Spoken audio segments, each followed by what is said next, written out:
want to get your comments on something that Craig Leopold said, the owner of the Minnesota Wild. And this sort of bleeds into Connor McDavid in a way, but Kaprizov has to sign. He's available to sign. He doesn't have to sign. No, but he's available to sign. Yeah. And Leopold said it's going to be a huge deal, likely the biggest in NHL history. If you're the general manager, what are you thinking when your owner comes out and says that? I'm thrilled because he's not going to be knocking me when I pay him way too much money, for what he's probably worth. Although we all know he's a great young player. I would be relieved if I was a GM because, there's no, Leopold's doing the negotiations, and Leopold's a smart guy and he doesn't want to lose them. And what I really learned recently is that the big contracts are the easiest ones to do because the minute they say they will sign, there's excitement from the organization and they just sign it. I read about Tree Living, when he flew out to Phoenix to sign Matthews, and how it was an easy contract to get done because as soon as the other side make a statement as to what they will sign for, it's good, sign, let's go, done. Limited negotiations.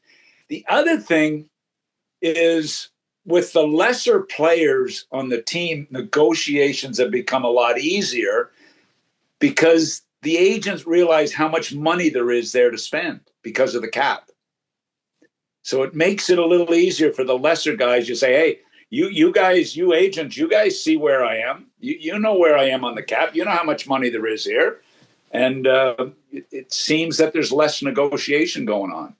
But, all this extra money allegedly on the cap, because the teams can actually put their own cap in place if they want. Right. Isn't it all been spent by the guys at the top end?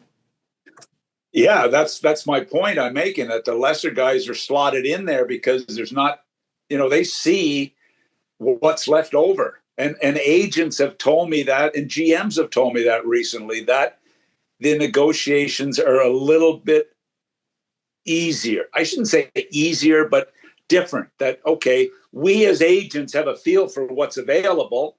The GM obviously knows what's available. Everybody knows what's available. Everybody in their living room that follows the cap knows what's available because it's become the hottest topic. All you ever read now is where people are on the cap. That's the biggest hockey news now, is where it is on the cap. And it's really, instead of talking about their lineup as much, it's all cap talk. And I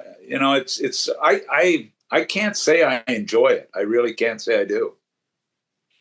What kind of number do you think Kaprizov comes in at, given what Leopold said? And could he be the highest paid player just on the need to keep him in the organization? You know what? I think he's going to come in the probably 16 million range. Is that what it's going to be? I think that's sort of what it looks like. And how can he be the highest paid guy with McDavid out there?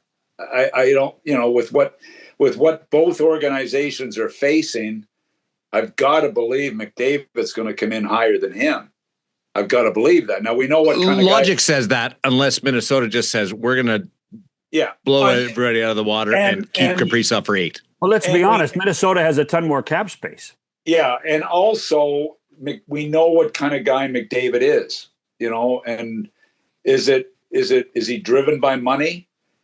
He left money on the table last time. Is he going to do it this time to make it work because he wants to? We know how driven he is to win, McDavid.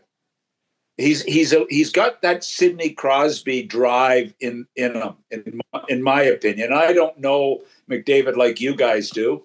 I met him when he was playing in juniors. I coached him in the prospect game, and I said hello to him. That's how well I know him. So, but what I hear about him, he's a driven guy. So is he going to be more team-oriented? Probably. That's what I think of him. Kaprizov, he's a heck of a talent, and he's a monumental part of their franchise. So does it matter? I'm pleased about Leopold's comments. Does it matter who signs first? I don't think so. I really don't. You know, they're 1-2 in the league right now. Well, you better put Jack Eichel in that list too, right? Well, Jack Eichel's not in the same category for me. No, really? I mean, I think he's a great player. I think he's had an amazing career. He's won. He's proven a lot of people wrong after his start in Buffalo, and I have a lot of respect for him. I don't have him in the same category, but he's a superstar. From two-way player and center iceman and value to your organization, I don't think he gets the same attention because the assumption is how happy he is in Vegas. But doesn't it also speak to the already depth won?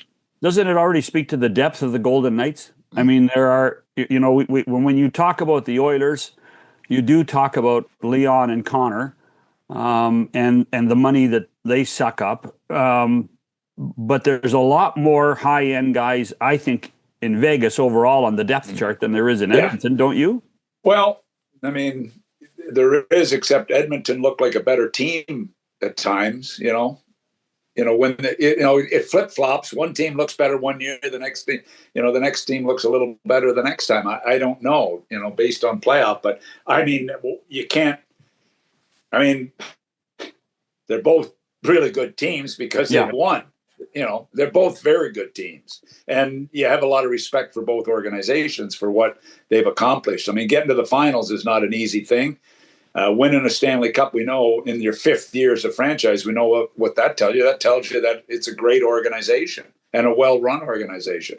But the Oilers, this is, for Minnesota and the Oilers, this is an unbelievable pressure situation on both organizations because you cannot lose either player. You can't lose either player. It would be devastating. And I wanted to bring this up. I'll never forget. I was at the cottage here and I heard that the lockout was over and the new CBA was done. And I was told that players are going to be unrestricted free agents at 7 years service in the NHL. When was this? What year was this? That was after the 05 lockout, 04, 05 season. And I phoned Gary, and I here at the cottage, and I phoned him. I said, Gary, please tell me that's not true. Please tell me that we're not going to have unrestricted free agents at 7 years, because I had Nash, and had to buy years of free agency to get him signed. And he said, "Yep, that's the deal. And here's the situation. We, the league, will protect you for 7 years. After that, you're on your own." Well, I wasn't very happy to hear about it. And obviously, you have to give up something to get a cap, and that's part of the deal. And I'll tell you what, it's caused a lot of sleepless nights for general managers since that deal was signed. Because all you ever hear about is how many years to unrestricted free agency, how many years till you can negotiate a year before he's going to be unrestricted. We've heard it with Marner. We've heard it with Matthews. We've heard it with Nylander. We've heard it with Kaprizov now, McDavid, every superstar in the league. That's where we are now. And you can't afford, what franchise can afford to lose a guy that's only played in the league for 7 years? They're in their prime and they're walking if they want to. Connor McDavid. At what point does it become a distraction in Edmonton as we're on the verge of training camp? 48 hours ago. It's a distraction for whom? But a distraction for whom, Doug? Well, I think it's going to be a distraction for everybody that's an Oiler fan, number one, and for management and for McDavid.